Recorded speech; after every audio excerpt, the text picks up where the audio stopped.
We're definitely getting Xdefiant soon, but will it be a CoD Killer?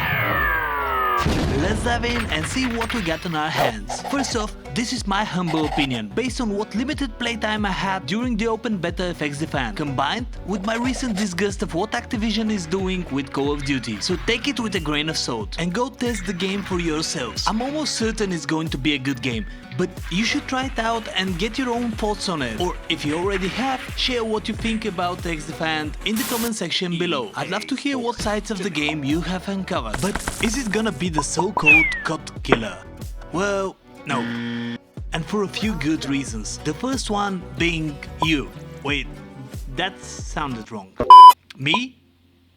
The Call of Duty player. Most fans of the game are gonna keep playing it and keep giving it chances until they get tired of life. That's how deep Call of Duty has planted its roots into its fan base. Call of Duty is banking on nostalgia, cameos of Ghost and the electric branding that started more than a decade ago. And that's some serious things to fight against. The gaming giant is purchasing the services of streamers, puts skin coats on your favorite beef jerky and still has the most detailed FPS features ever. Like, you can spend hours just tuning a single weapon for battle. On the other hand, Xdefiant is a completely new take for Ubisoft and doesn't really follow in the footsteps of its distant cousin Rainbow Six. It still has a lot of bugs, irritating glitches, literally missing reticles from your sniper scope, and the game just feels more like an early alpha in its open beta. In comparison, apart from the server crashes, the recent Diablo 4 beta felt almost silk smooth in regard to visual and gameplay bugs. I mean,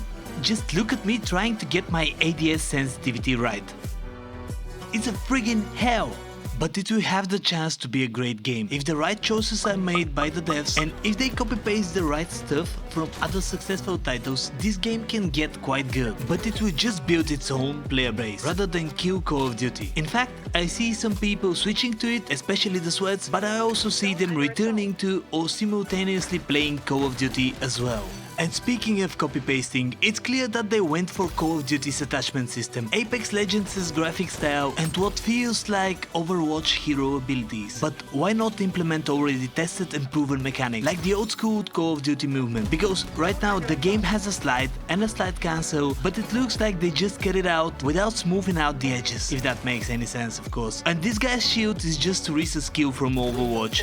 Oh, and that's just a plain old wall hack. In my opinion, this will just be a game, one of the rest. It has potential, but will it be fulfilled? That's for the devs to live up to. It's being developed by a AAA studio and probably tens of millions of dollars, so it has to be at least playable at launch. But right now, its current rise in popularity is mainly because of riding the Call of Duty hate train. And if you chose to ride the subscribe train and give me the honor of spamming your homepage, I'd be really glad to do that. Don't forget to slap the like button if you enjoyed this video, and once again, I thank you for being here.